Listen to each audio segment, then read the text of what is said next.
Dear student, structural analysis की video series में आज हम काइनेमेटिक इंडिटरमिनेसी के बारे में डिस्कस करने वाले हैं। काइनेमेटिक इंडिटरमिनेसी के पार्ट 1 में हम निम्नलिखित टॉपिक को कवर करेंगे। ये हैं definition of kinematic indeterminacy, type of joints and there degree of freedom, type of supports and there degree of freedom, types of hinges or force release and their degree of freedom। Kinematic indeterminacy, इसको हम degree of freedom भी कहते हैं। Kinematic indeterminacy का मतलब होता है किसी भी स्ट्रक्चर के सपोर्ट्स और जॉइंट्स पर यदि कोई भी एक्शन ऑफ फोर्स अप्लाई किया जाए तो उसके वजह से वहाँ पे किस तरीके का डिफॉर्मेशन या मूवमेंट हो सकता है, उसको हम काइनेमेटिक इंडिटरमिनेसी कहते हैं। Kinematic indeterminacy is the sum of total degree of freedom at support and joint. Then types of joints and degree of freedom. पहला शो किया गया है rigid joint of plane frame.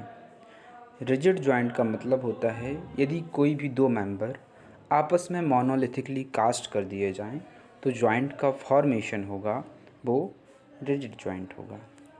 Behaviour की बात करी जाए तो रिजिड जॉइंट लगभग फिक्स जॉइंट के सिमिलर होता है, लेकिन इसकी फिक्सिटी की बात की जाए तो यह अलग होता है। रिजिड जॉइंट पर भी 3 रिएक्शन होती हैं, horizontal, vertical reaction and moments reaction. और फिक्स जॉइंट में भी 3 रिएक्शन होती हैं, horizontal reaction, vertical reaction end moment reaction. लेकिन फिक्स जॉइंट के केस में वहाँ पे किसी भी प्रकार का मूवमेंट अलाउ नहीं है, ना तो वहाँ पे हॉरिजॉन्टल डेफ्लेक्शन होगा, ना ही वर्टिकल डेफ्लेक्शन होगा और ना ही रोटेशन या स्लोप जनरेट होगा। लेकिन इन case of rigid joint horizontal deflection भी जनरेट हो सकता है, वर्टिकल डेफ्लेक्शन भी जनरेट हो सकता है और स्लोप या रोटेशन भी जनरेट हो सकता है। तो rigid joint of plane frame के केस में 3 डिग्री ऑफ फ्रीडम होती हैं। ये हो सकती हैं delta X, delta Y and theta. Rigid joint of space frame, चूँकि स्पेस फ्रेम के केस में हम रिजिड जॉइंट को कंसीडर कर रहे हैं तो इस केस में 6 number of degree of freedom होती हैं। इसमें 3 रोटेशन होते हैं और 3 ट्रांसलेशन होते हैं।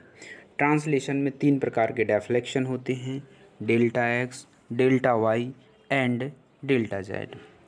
रोटेशन के केस में 3 प्रकार के स्लोप या रोटेशन होते हैं। ये हो सकते हैं theta X Y, theta Y Z, theta X Z. जहाँ पे थीटा एक्स वाई का मतलब होता है rotation about Z axis, theta Y Z का मतलब होता है rotation about X axis and theta X Z का मतलब होता है रोटेशन अबाउट वाई एक्सिस। तीसरा होता है pin joint in plane frame और ट्रस। यदि ट्रस के केस में कोई भी पिन जॉइंट हो तो वहाँ पे डिग्री ऑफ फ्रीडम क्या होता है, delta X and delta Y, यानी total degree of freedom in case of pin joint equal to 2। अब आपके मन में डाउट हो रहा होगा कि जनरली हम degree of freedom plane frame के केस में रिजिड ले रहे थे तो 3 हो रही थी। एक क्या हो रहा था, हॉरिजॉन्टल डेफ्लेक्शन, एक वर्टिकल डेफ्लेक्शन और एक रोटेशन या स्लोप जनरेट हो रहा था। लेकिन पिन जॉइंट के केस में हम 2 ही कंसीडर कर रहे हैं, हॉरिजॉन्टल डेफ्लेक्शन और वर्टिकल डेफ्लेक्शन। तो यहाँ पे सबसे इम्पॉर्टेंट बात यह है कि हम किसी भी मेंबर को डिजाइन करने में कौन सा फोर्स कंसीडर कर रहे हैं। यदि रिजिड स्ट्रक्चर बेसिकली जिसमें रिजिड जॉइंट हों तो उसमें 3 फोर्स कंसीडर करते हैं, एक हॉरिजॉन्टल फोर्स, एक वर्टिकल फोर्स और एक मूवमेंट। लेकिन पिन जॉइंट के केस में केवल 2 ही फोर्स कंसीडर किए जाते हैं, हॉरिजॉन्टल फोर्स और वर्टिकल फोर्स। इस वजह से यहाँ पे 2 ही टाइप का मूवमेंट होगा, एक हॉरिजॉन्टल डेफ्लेक्शन और वर्टिकल डेफ्लेक्शन। चूँकि ट्रस में पिन कनेक्शन होता है और उसमें किसी भी प्रकार का बेंडिंग मोमेंट जनरेट नहीं होता है, इस वजह से रोटेशन डिग्री ऑफ फ्रीडम है वो ट्रस के केस में कंसीडर नहीं की जाती है, क्योंकि movement is not are design force in case of truss. जब मूवमेंट डिज़ाइन फोर्स ही नहीं है तो उसके करस्पॉन्डिंग जो आने वाला मूवमेंट होता है वो भी नेग्लिजिबल माना जाएगा। इस केस में पिन जॉइंट के केस में 2 डिग्री ऑफ फ्रीडम होती हैं, delta X and delta Y. Pin joint of space frame, इस केस में हम 3 डिग्री ऑफ फ्रीडम होती हैं जो क्या हो सकती हैं, delta X, delta Y, delta Z. चूँकि यहाँ पे हम कोई भी moment as a design force नहीं कंसीडर कर रहे हैं, इस वजह से इसमें किसी भी प्रकार का रोटेशन नहीं होगा, और यदि रोटेशन होगा तो उसे हम डिग्री ऑफ फ्रीडम में कंसीडर नहीं करेंगे। सेकंड है type of support and degree of freedom. यदि हमारा एक फ्री एंड हो तो वहाँ पे यदि कोई भी फोर्स ऑफ एक्शन अप्लाई किया जाए, ये हो सकते हैं हॉरिजॉन्टल फोर्स, वर्टिकल फोर्स या मूवमेंट, तो इस फोर्स ऑफ एक्शन के वजह से वहाँ पे 3 तरीके के मूवमेंट हो सकते हैं। एक हो सकता है deflection in horizontal direction, deflection in vertical direction and rotation at free end. तो फ्री एंड के केस में 3 डिग्री ऑफ फ्रीडम होती हैं, delta X, delta Y and theta. Second है रोलर सपोर्ट। रोलर सपोर्ट के केस में 2 degree of freedom होती हैं। एक हो सकता है डेफ्लेक्शन या movement of roller in x direction, तो यानी डेल्टा एक्स, और दूसरा रोलर आल्सो अलाउ रोटेशन, तो यहाँ पे 2 डिग्री ऑफ फ्रीडम हो सकती हैं, थीटा एंड डेल्टा एक्स। तीसरा होता है हिंज और पिन सपोर्ट। इस केस में केवल 1 डिग्री ऑफ फ्रीडम होती है, क्योंकि हिंज ना तो हॉरिजॉन्टल मूवमेंट अलाउ करता है ना ही वर्टिकल अलाउ, लेकिन यहाँ पे रोटेशन अलाउ रहता है। इस वजह से यहाँ पे डिग्री ऑफ फ्रीडम क्या होती है, 1 होती है। फिक्स सपोर्ट के केस में डिग्री ऑफ फ्रीडम 0 होती है, क्योंकि फिक्स सपोर्ट में ना तो हॉरिजॉन्टल डेफ्लेक्शन जनरेट होता है, ना ही वर्टिकल डेफ्लेक्शन, और ना ही रोटेशन जनरेट होता है। नेक्स्ट है वर्टिकल शियर हिंज, या इसे गाइडेड रोलर भी बोलते हैं। क्योंकि वर्टिकल शियर हिंज के केस में केवल वर्टिकल डायरेक्शन में ही डेफ्लेक्शन या मूवमेंट अलाउ रहता है, इस वजह से वर्टिकल शियर हिंज के केस में डिग्री ऑफ फ्रीडम 1 होगी, जो क्या होगी, डेल्टा वाई। यदि हम हॉरिजॉन्टल शियर हिंज की बात करें तो इस केस में जो डिग्री ऑफ फ्रीडम केवल हॉरिजॉन्टल डायरेक्शन में अलाउ रहेगी, तो यहाँ पे डिग्री ऑफ फ्रीडम क्या होगी, 1, जो होगी किसके कारण, डेल्टा एक्स के कारण।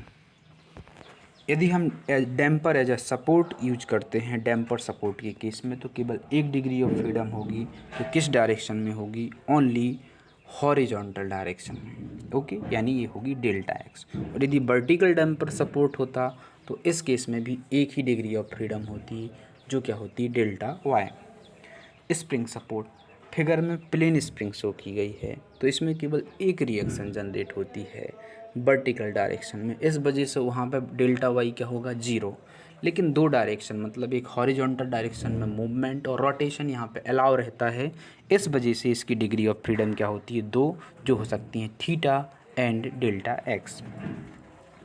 लेकिन जो हमारी रिएक्शंस होती हैं किसी भी सपोर्ट पर, वो किसको रेस्ट्रिक्ट कर देती हैं, डिफॉर्मेशन को या मूवमेंट को रोक देती हैं। यदि हॉरिजॉन्टल रिएक्शन है तो there will be no horizontal deflection, यदि वर्टिकल रिएक्शन है तो उस सपोर्ट पे किसी भी प्रकार का वर्टिकल डेफ्लेक्शन जनरेट नहीं होगा, और यदि वहाँ पे मूवमेंट या फिक्स्ड मूवमेंट रिएक्शन है तो किसी भी प्रकार का स्लोप जनरेट नहीं होता है। अब अपन इसको समझ लेते हैं कि मतलब किसी भी सपोर्ट पर डिग्री ऑफ फ्रीडम और सपोर्ट रिएक्शंस का सम 3 के बराबर होता है प्लेन स्ट्रक्चर्स के केस में। अब प्लेन स्प्रिंग है फिगर में, तो यहाँ पे 1 वर्टिकल रिएक्शन है, 2 डिग्री ऑफ फ्रीडम, तो टोटल नंबर सम कितना हो गया उसका, 3। यहाँ पे डैम्पर के केस में डिग्री ऑफ फ्रीडम क्या है, 1 डेल्टा एक्स, और रिएक्शन कौन सी होगी, vertical reaction and fixed movement reaction. तो डैम्पर सपोर्ट के केस में 3 रिएक्शन होगी, वो 3 सम होगा रिएक्शन और डिग्री ऑफ फ्रीडम का, मतलब 1 डिग्री ऑफ फ्रीडम है, 2 रिएक्शन है, जो होगी वर्टिकल रिएक्शन और movement reaction. Then horizontal shear hinge के केस में भी degree of freedom of support reaction का भी सम क्या होगा, 3। यहाँ पे 1 डिग्री ऑफ फ्रीडम क्या है, डेल्टा एक्स, और 2 रिएक्शन होगी, vertical reaction and movement reaction. इससे यह प्रूव कर सकते हैं कि किसी भी प्लेन स्ट्रक्चर में सपोर्ट पर डिग्री ऑफ फ्रीडम और सपोर्ट रिएक्शन का सम हमेशा 3 के बराबर होता है। Effect of force release on degree of freedom, यदि किसी भी स्ट्रक्चरल एलिमेंट या स्ट्रक्चर में कोई भी फोर्स रिलीज या हिंज प्रोवाइड की जाए, हिंज बेसिकली एक ऐसी डिवाइस होती है जो किसी भी एक्शन ऑफ फोर्स को ज़ीरो कर सकती है। यह जनरली दो प्रकार की होती हैं, एक होता है मोमेंट हिंज, यहाँ पे बेंडिंग मोमेंट ज़ीरो होता है, और दूसरी होती है शियर हिंज, यहाँ पे शियर फोर्स क्या होता है, ज़ीरो के बराबर होता है। अब एक यदि अपन इंटरनल मोमेंट हिंज अप्लाई करते हैं तो इस केस में डिग्री ऑफ फ्रीडम कितनी होगी, जहाँ पे दो मेंबर कनेक्ट हों तो टोटल डिग्री ऑफ फ्रीडम 4 होगी। यहाँ पे दो रोटेशन होंगी क्योंकि यहाँ पे दो मेंबर कनेक्ट हैं, क्योंकि हिंज के केस में हर एक मेंबर इंडिपेंडेंट होता है अपने रोटेशन के लिए। तो दो मेंबर हैं तो यहाँ पे दो रोटेशन होंगे, और किसी भी पॉइंट पे दो प्रकार का ट्रांसलेशन हो सकता है, एक हॉरिजॉन्टल डेफ्लेक्शन के फॉर्म में, एक वर्टिकल डेफ्लेक्शन के फॉर्म में। तो total degree of freedom in case of internal hinge where two member meets तो कितनी हो जाएगी, 4। अब यदि मान लीजिए कि किसी भी इंटरनल हिंज पर 5 मेंबर मीट कर रहे हैं, तो पांचों मेंबर इंडिपेंडेंट हैं रोटेशन के लिए, तो यहाँ पे 5 रोटेशन जनरेट हो जाएंगे और 2 ट्रांसलेशन होंगे। तो total number of degree of freedom क्या हो जाएगी, 7। अब यदि किसी भी इंटरनल हिंज पे 10 मेंबर कनेक्ट होते तो 10 रोटेशन आते, 2 ट्रांसलेशन जो होते delta X plus delta Y. Okay. Horizontal shear hinge के केस में 4 डिग्री ऑफ फ्रीडम हो सकती हैं यदि ये इंटरनल मतलब अदर देन सपोर्ट के रूप में यूज किया जाए। मतलब यदि सपोर्ट पर नहीं प्रोवाइड किया गया है हॉरिजॉन्टल शियर हिंज, किसी मेंबर या कॉलम या बीम में बीच में प्रोवाइड किया गया है, तो उस केस में शियर हिंज की डिग्री ऑफ फ्रीडम 4 होती हैं, जो हो सकती हैं rotation delta x1, delta x2 and delta y। Vertical shear hinge के केस में भी 4 डिग्री ऑफ फ्रीडम होती हैं, जो होती हैं rotation delta x, delta y1 and delta y2।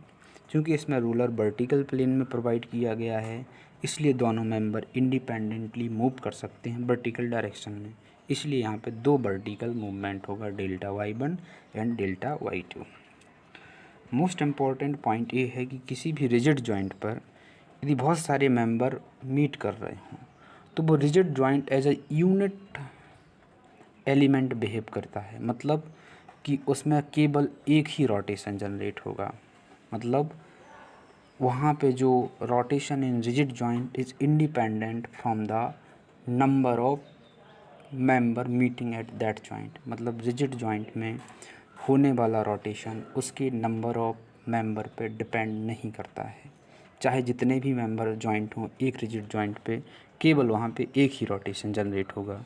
लेकिन इन केस ऑफ हिंज जॉइंट जो नंबर ऑफ मेंबर मीट कर रहे हैं हिंज जॉइंट पर, वो बिल्कुल फ्री होते हैं इंडिपेंडेंटली रोटेशन के लिए।